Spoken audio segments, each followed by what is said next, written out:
Friends, welcome to our YouTube channel C2D journey. जैसे कि आपको मैंने लेक्चर नंबर 20 में cut edge, cut set and vertices के बारे में बताया था। अगर आपने वो वीडियो नहीं देखी है तो आप ऊपर दिए गए आई बटन पे क्लिक करके उस वीडियो को देख सकते हैं।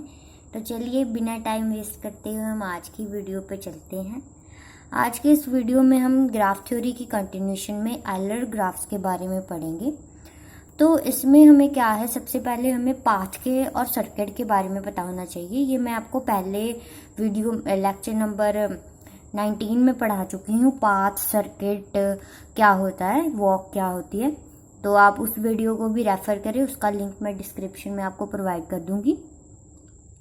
तो जैसे कि आपको एलर पाथ पहले पता होना चाहिए और एलर सर्किट पता होना चाहिए एलर ग्राफ फाइंड करने के लिए, ठीक है। तो एलर पाथ हमारे पास क्या होता है, ये एक ओपन पाथ होता है। ओपन पाथ मीन्स कि जिसमें कोई भी जो स्टार्टिंग एंड एंड वर्टेक्स है वो हमारा सेम नहीं होता, उसे हम ओपन पाथ कहते थे, ठीक है। जिसमें हमारे पास starting and end vertex same नहीं होता, उसे हम ओपन पाथ कहते थे। तो एलर पाथ क्या है, वो एक ओपन पाथ है जिसको हम एलर पाथ कहते हैं। ओपन पाथ को हम क्या कहते हैं, एलर पाथ कहते हैं। बट इसमें क्या है, हमारे पास जो एवरी एज, जितने भी एज है वो एग्जैक्टली वन टाइम विजिटेड होने चाहिए। मतलब कि हम इसमें एडजेस को रिपीट नहीं कर सकते। एलर पाथ में हम क्या नहीं कर सकते, एडजेस को रिपीट नहीं कर सकते। ओनली एग्जैक्टली हमें वन टाइम ही कोई भी एज हो चाहिए। तो इसको हम एलर ट्रेल भी कहते हैं, क्योंकि उसमें हमारे पास रिस्ट्रिक्शन होती थी कि हमारे पास एड जो है सिर्फ एक टाइम ही रिपीट होना चाहिए। तो ऐसे पाथ को हम क्या कहेंगे, एलर पाथ कहेंगे, जिसमें हमारे पास ओपन पाथ हो और जो एज है सिर्फ एक टाइम ही रिपीट हो, ओनली वन टाइम, ठीक है। तो ऐसे पाथ्स को हम कहते हैं एलर पाथ। तो आगे हम पढ़ेंगे एलर सर्किट के बारे में। एलर सर्किट क्या होते हैं, ऐसा सर्किट जिसमें सिर्फ हमारे पास जो एज है वो एग्जैक्टली वन टाइम्स ही हमारे पास विजिट होना चाहिए। तो ऐसे सर्किट को हम एलर सर्किट या फिर एलर साइकिल कहेंगे, ठीक है। जो भी हमारे पास ग्राफ होगा जिसमें एलर साइकिल होगा उसे हम एलर ग्राफ कहेंगे। मतलब कि अगर हमारे पास किसी ग्राफ में एक साइकिल बन रहा है बट जो वर्जेस जो एडजेस हैं वो सिर्फ एक टाइम ही एक टाइम ही आ रहे हैं पाथ में, तो उसे हम कहेंगे एलर सर्किट। और एलर सर्किट या एलर साइकिल जिस भी ग्राफ में होगा उसे हम कहेंगे एलर ग्राफ। तो अल्टीमेटली हमें चेक क्या करना होगा, ग्राफ में एलर साइकिल को चेक करना होगा। अगर वो होगा तो वो हमारा कौन सा ग्राफ हो जाएगा, एलर ग्राफ हो जाएगा। तो चलिए एग्जाम्पल, पहले मैं आपको एक एग्जाम्पल से बताती हूँ। एग्जाम्पल में मेरे पास क्या है, कुछ इस तरह से मेरे पास एक ग्राफ है, ठीक है। कुछ इस तरह से मेरे पास ये ग्राफ है। इसमें हम वन बाय वन चेक करेंगे कि कैसे बन रहा है ये।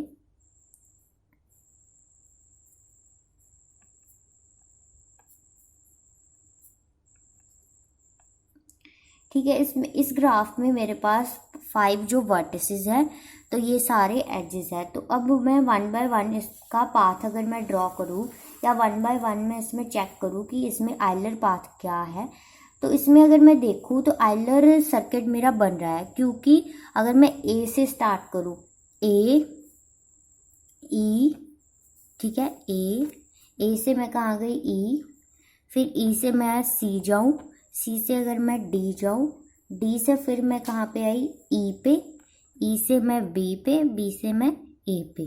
तो ये मेरे पास क्या है, ये एक एलर सर्किट बन रहा है। क्यों, इसका स्टार्टिंग और एंडिंग क्या है, सेम है। तो जो हमने विजिट की है वर्टिसेस की, एडजेस की, वो भी एग्जैक्टली वन है। क्यों एग्जैक्टली वन है, मैं इसे रेड पेन से कर देती हूँ। पहले हम ए से कहाँ गए, ई पे गए, ठीक है, वन टाइम विजिट हो गया ए ई एज। फिर ई से हम कहाँ पे गए, सी पे गए, वन टाइम ये भी विजिट हो गया। सी से अब हम कहाँ पे गए, डी से गए, डी पे गए, तो ये भी वन टाइम विजिट हो गया। डी से फिर हम कहाँ पे गए, ई पे गए, तो ई पे फिर विजिट हो गया। ई से हम कहाँ गए, बी पे गए, ये भी विजिट हो गया। तो ये यहाँ से बी से हम कहाँ गए, दोबारा ए पे आए। अब ये स्टार्ट एंड जो एंड है वर्टेक्स वो सेम है, ठीक है। तो ये बन गया साइकिल हमारा। तो आयलर साइकिल में सर्किट बनाने के लिए साइकिल बनाने एग्जैक्टली 1 टाइम हमें एड्स को करना था कवर। तो इसमें एग्जैक्टली 1 टाइम ही आए हैं हम, कोई भी हमारे पास एड जो है दोबारा रिपीट नहीं हुआ। नो डाउट कि हमारे पास जो वर्टिसेस है वो रिपीट हो रहे हैं, वर्टिसेस रिपीट चलेंगे इसमें, जो रिपीट वर्टिसेस हैं वो चलेंगे इसमें, जो रिपीट वर्टेक्स है हमारे पास जैसे कि ई है वो चलेगा इसमें सिर्फ हमारे पास कंडीशन किसके लिए है, रिस्ट्रिक्शन किसके लिए, एड्स के लिए, वो सिर्फ एक बार ही रिपीट होना। तो इस ग्राफ में मेरे पास ये बन रहा है, तो ये मेरा क्या है, आयलर सर्किट या आयलर साइकिल बन रहा है। तो ये मेरा कौन सा ग्राफ है, आयलर ग्राफ है। तो अल्टीमेटली ये क्या होगा, मेरा आयलर ग्राफ प्रूफ हो गया। ठीक है, तो इसी तरह से अगर मैं एक और एग्जांपल के साथ हम करते हैं तो आपको मोर क्लियर रहेगा। तो एक मेरे पास इस तरह से एग्जांपल है,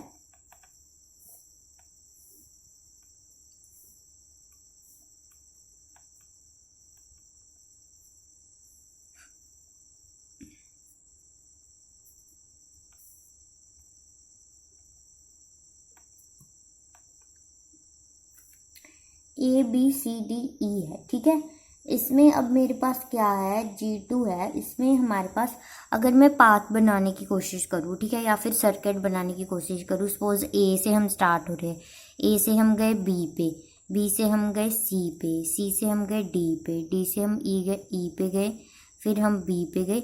अब यहाँ से अगर मैं दोबारा इधर इस वाले ऐड पे जाना तो मुझे ये वाला ऐड रिपीट करना पड़ेगा, AB वाला। तो हमें ऐड तो रिपीट चाहिए नहीं, तो ये पाथ तो पॉसिबल ही नहीं है, इससे सर्किट हमारा बनेगा नहीं। तो दोबारा देख लेते हैं, अगर मैं A से E जाऊँ, ठीक है, E से B जाऊँ, B से A जाऊँ, फिर ये इतना ही रह जाएगा, फिर से मेरे पास एड्स रिपीट होंगे। ठीक है, तो और देख लेते हैं, अगर मैं A से E गई, E से मैं B गई, B से मैं A गई, फिर यहाँ से ऐसे गई, फिर यहाँ से ऐसे गई, फिर यहाँ से अगर ऐसे जाऊँ, फिर वो रिपीट हो रहा है। इसमें मेरे पास क्या है, रिपीट हो रहे हैं एड्स जो हैं, रिपीट हो रहे हैं साइकिल के लिए। ठीक है, रिपीट एड्ज, जो एड्स हमारे हैं वो रिपीट हो रहे हैं इसमें, इसलिए ये हमारा क्या है, इसमें आयलर जो सर्किट है वो पॉसिबल नहीं है। Euler circuit is not possible in this. So फिर इसके वजह से हमारा ये ऐसा जो ग्राफ है, इसे हम कंप्लीट ग्राफ भी कहते हैं, वो हमारे पास क्या बनेगा, इसमें हमारे पास वो नहीं बनेगा, पाथ नहीं सर्किट नहीं बनेगा या साइकिल नहीं बनेगा। तो ये हमारा नॉट आयलर ग्राफ ये नहीं है।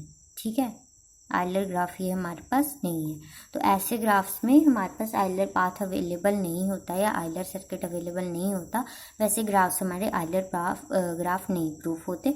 तो ये तो था हमारे पास सिंपल, जैसे कोई हमारे पास ग्राफ दिए होंगे तो उसमें हम आयलर ग्राफ कैसे पता करेंगे। सपोज अगर आपके पास कुछ मल्टी ग्राफ प्रेजेंट हो, मल्टी ग्राफ मीन्स जिसमें मल्टीपल पाथ हो। ठीक है, तो ऐसे ग्राफ्स में हमारे पास 2 थ्योरम्स हैं मोस्ट इम्पॉर्टेंट। पहली थ्योरम में हमारे पास क्या है, a connected multi graph has an Euler circuit if and only if each of vertices has even degree. मतलब कि ऐसे ग्राफ्स जो मल्टी ग्राफ होंगे और कनेक्टेड होंगे। और एक बात यहाँ पे एक और नोट है हमारे पास, हम जो है साइकिल चेक करते हैं इसमें। ठीक है, तो हमें अगर आयलर ग्राफ चाहिए तो वो क्या है, कनेक्टेड तो ज़रूर होना ही होना चाहिए। कनेक्टेड ग्राफ जो मस्ट होना चाहिए, किसके लिए, आयलर के लिए। अगर हमारे पास ऐसा कोई ग्राफ दिया हो, ठीक है, डिस्कनेक्टेड ग्राफ दिया गया हो और उसमें हमें पूछा गया हो कि आप आयलर ग्राफ चेक करें, तो आपको देखते ही उसे नो कर देना है, क्योंकि उसमें हमें साइकिल चेक करना होता है। तो डिस्कनेक्टेड ग्राफ में साइकिल बनता ही नहीं है, तो हमारा वो प्रूफ कैसे होगा आयलर ग्राफ। तो वो जैसे ही आप डिस्कनेक्टेड ग्राफ देखें तो उसे नो कर दें आयलर ग्राफ चेक करने के लिए। ठीक है, तो सबसे पहले इसमें क्या है, मेरे पास क्या बात कर रहे थे हम, इस थ्योरम में मल्टी ग्राफ के बारे में बात कर रहे थे। अगर हमारे पास मल्टी ग्राफ है, ठीक है, कनेक्टेड मल्टी ग्राफ है, उसमें हमारे पास आयलर सर्किट तभी बनेगा if and only if each vertex जो है वो इवन डिग्री होंगे। एग्जाम्पल मैं बताती हूँ, जैसे आपको मेरे पास 2 ऐसे वर्टिसेस है, इसमें मेरे पास इस तरह से कुछ ग्राफ है। ठीक है, ये A है, ये B है। तो इसमें मेरे पास क्या है, अगर मैं ए से बी जाऊँ, बी से ए जाऊँ, ठीक है, ये बी और ए के बीच में मेरे पास दो एडजेस प्रेजेंट है, दैट मीन ये मल्टीग्राफ है मेरे पास, ठीक है। तो जिस भी एड्स के बीच में दो या दो से ज़्यादा हमारे पास वर्टिसेस के बीच में दो या दो से ज़्यादा हमारे पास एडजेस प्रेजेंट हो, उसे हम मल्टीग्राफ कहते थे, ठीक है। तो अब इसमें मेरे पास दो एडजेस प्रेजेंट है, दो ए एंड बी वर्टिसेस के बीच में, तो ये मेरे पास मल्टीग्राफ है। अब इसे आइलर पाथ सर्किट चेक करने के लिए मुझे एक एटलीस्ट वन टाइम मेरे को विजिट, जो एग्जैक्टली वन टाइम मुझे विजिट करना है एड्स को। सपोज मेरा E1 ये एड्स है, ये E2 एड्स है, ठीक है। तो मुझे इसमें जो डिग्री है वो वर्टिसेस की इवन चाहिए, और डिग्री ऑफ ए मेरी कितनी है, 2 है। ऐसे ही डिग्री ऑफ बी कितनी है मेरे पास, 2 है, क्योंकि दो एडजेस कनेक्टेड है दोनों के साथ, तो डिग्री ए की कितनी होगी 2, बी की कितनी होगी 2। ये 2 और 2 क्या है, इवन नंबर है, तो ये इवन डिग्री हो गई, करेक्ट है। तो इसमें सर्किट भी बन रहा है एलर सर्किट, क्योंकि ए से ए गई, फिर E2 विजिट हुआ, फिर B गई, फिर A1 विजिट हुआ, फिर A आया। तो ये स्टार्टिंग एंड एंडिंग ही वर्टिस जो रिपीट हो रहा है, बाकी एडजेस भी नहीं रिपीट हो रहे, ना कोई एडजेस रिपीट हो रहा है। तो ऐसे मेरे पास ये कौन सी एग्जांपल है, ये थ्योरम 1 के अकॉर्डिंग मेरे पास मल्टीग्राफ है, और जो मेरे वर्टिसेस हैं उनकी जो डिग्री है वो इवन है ईच वर्टेक्स की। तो ये मेरा कौन सा ग्राफ हो गया, एलर ग्राफ हो गया इन केस ऑफ मल्टीग्राफ, ठीक है। तो ये तो हमारी पहली थ्योरम थी। सेकंड थ्योरम में हमारे पास क्या है, देखिए, जिस तरह से हमारे पास कोई कनेक्टेड मल्टीग्राफ होगा, ठीक है, कनेक्टेड मल्टीग्राफ होगा, उसे हम आइलर, उसमें हमारे पास आइलर पाथ हो बट आइलर सर्किट ना हो, नॉट एन आइलर सर्किट, तो उसमें उसे हम इफ एंड उसे हम आइलर पाथ या आइलर ग्राफ तभी कहेंगे हमारे पास दो वर्टिसेस ऐसे हों जिनकी डिग्री क्या हो, ऑड हो, ठीक है। तो उनकी डिग्री तो दो वर्टिसेस की ऑड हो गई हमारे पास, तो हमें और क्या चेक करना है, दो डिग्री हो गई ऑड दो वर्टिसेस की, तो और जो हमारे पास पाथ है वो जो बिगन करेगा एक ऑड वर्टिस से और एंड होगा दूसरे ऑड वर्टिस से वर्टेक्स पे। तो एग्जांपल मैं ले लेती हूँ, कुछ इस तरह से मेरे पास ग्राफ है एग्जांपल के लिए, ठीक है, कुछ इस तरह से एग्जांपल के साथ आपको मोर क्लियर हो जाएगा। मुझे चाहिए क्या इसमें, अगर मेरे पास पाथ प्रेजेंट है बट सर्किट प्रेजेंट नहीं है, तो ऐसा मेरे पास ग्राफ जिसमें दो ऐसे वर्टिसेस हों जिनकी ऑड डिग्री हो, और जो एक स्टार्टिंग है वो एक ऑड से स्टार्ट हो और एंडिंग दूसरे ऑड पे हो। तो चलिए देखते हैं, ये मेरे पास इस तरह से कुछ ग्राफ है। अब मैं डिग्री लिखती हूँ, ए की मेरी डिग्री कितनी है, degree of A is what 1 2 3, degree of B is what 2, B की डिग्री कितनी है, दो एडजेस कनेक्टेड हैं इसके साथ तो 2 हो गई। ऐसे ही सी की डिग्री मेरे पास कितनी है, दो एडजेस कनेक्टेड हैं, कितनी हो गई, 2 हो गई। इसी तरह से अगर मैं डी की डिग्री लिखूँ तो इसके साथ मेरे कितने एडजेस कनेक्टेड हैं, 1 2 3 हो गई।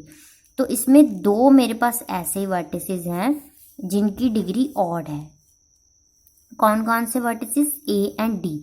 तो ऑब्वियस सी बात है, एक के साथ हम स्टार्ट करेंगे, दूसरे पे हमें क्या करना है, एंड करना है, ठीक है। तो इसमें मैं यहाँ से स्टार्ट करती हूँ इस तरह से, ए से हम गए बी पे पहुँचे, बी से हम कहाँ पे आए, सी पे, सी से हम कहाँ पे, डी पे, तो डी से हमारे पास कहाँ पे है, अब यहाँ पे जाकर अगर मैं वापस यहाँ पे आऊँ, ठीक है, तो सर्किट तो हमारे पास अवेलेबल हो जाएगा, ठीक है, सर्किट हमारे पास अवेलेबल हो जाएगा।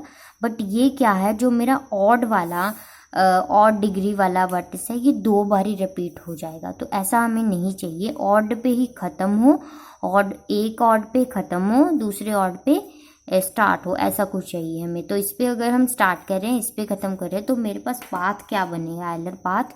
ए से हम गए बी से हम गए सी से हम गए इधर, और इधर से हम गए इधर, और इधर से कहाँ है, इधर, यहाँ पे ख़त्म। तो ए से हम गए बी से हम गए सी से हम गए डी से हम गए फिर से ए से कहाँ गए हम, डी, तो डी पे हम क्या हो गए, ख़त्म हो गए। तो इसमें हमारे पास ये क्या है, आइलर पाथ है, ठीक है, आइलर पाथ है।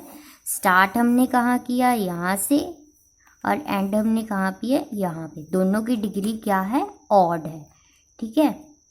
तो ऐसे जो ग्राफ मल्टी ग्राफ, ये मल्टी ग्राफ था क्योंकि इसमें ए और डी में 2 एडजेस प्रेजेंट थे, ठीक है, 2 एडजेस प्रेजेंट है तो ये मल्टी ग्राफ है हमारे पास, ठीक। तो इस तरह से अब हमारे पास ये सर्किट तो यहाँ पे अवेलेबल नहीं था, एलर पाथ बन रहा था हमारे पास, बट स्टार्ट कहाँ से हो रहा था, वो जिसकी डिग्री ऑड थी, ख़त्म कहाँ पे हो रहा है, जिसकी डिग्री ऑड है। बाकी सारे ग्राफ में इवन डिग्री है सारे वर्टिसेस की, और कोई भी एड्ज भी हमने रिपीट नहीं किया। तो ये हमारी एग्जाम्पल होगी इस थ्योरम के अकॉर्डिंग। आई होप आपको आइलर पाथ के ये दोनों थ्योरम एंड आइलर ग्राफ अच्छे से समझ लग गया होगा। तो अब आगे मैं आपको कुछ प्रैक्टिस क्वेश्चन दूंगी जो आपको खुद से ट्राई करने हैं। नेक्स्ट वीडियो में मैं इसका सोल्यूशन बताऊंगी। तो यहाँ पे मेरे पास कुछ ग्राफ्स है, उनका आपको चेक करना है कि वो आइलर ग्राफ है या नहीं है। तो देखिए इस तरह से मेरे पास ये 4 ग्राफ है, आपको इनकी आइलर ग्राफ की चेक करनी है प्रॉपर्टी कि ये आइलर ग्राफ है कि नहीं है, चेक कर लेना है इसे ध्यान से। अगर मल्टी ग्राफ होगा तभी आप थ्योरम चेक करें, अदरवाइज आपको थ्योरम चेक करने की ज़रूरत नहीं है। आपको आइलर सर्किट निकालना है या आइलर साइकिल निकालना है, अगर वो प्रेजेंट होगा देन आपका जो वो आइलर ग्राफ प्रूफ हो जाएगा। और आने वाले वीडियो में हम नेक्स्ट जो हमारा हैमिल्टनियन ग्राफ है उसके बारे में पढ़ेंगे। उसको पढ़ने के लिए आपको ये वीडियो अच्छे से क्लियर होना चाहिए, तो इसके ध्यान रखिए। तो तब तक के लिए please like share subscribe our channel. Thank you.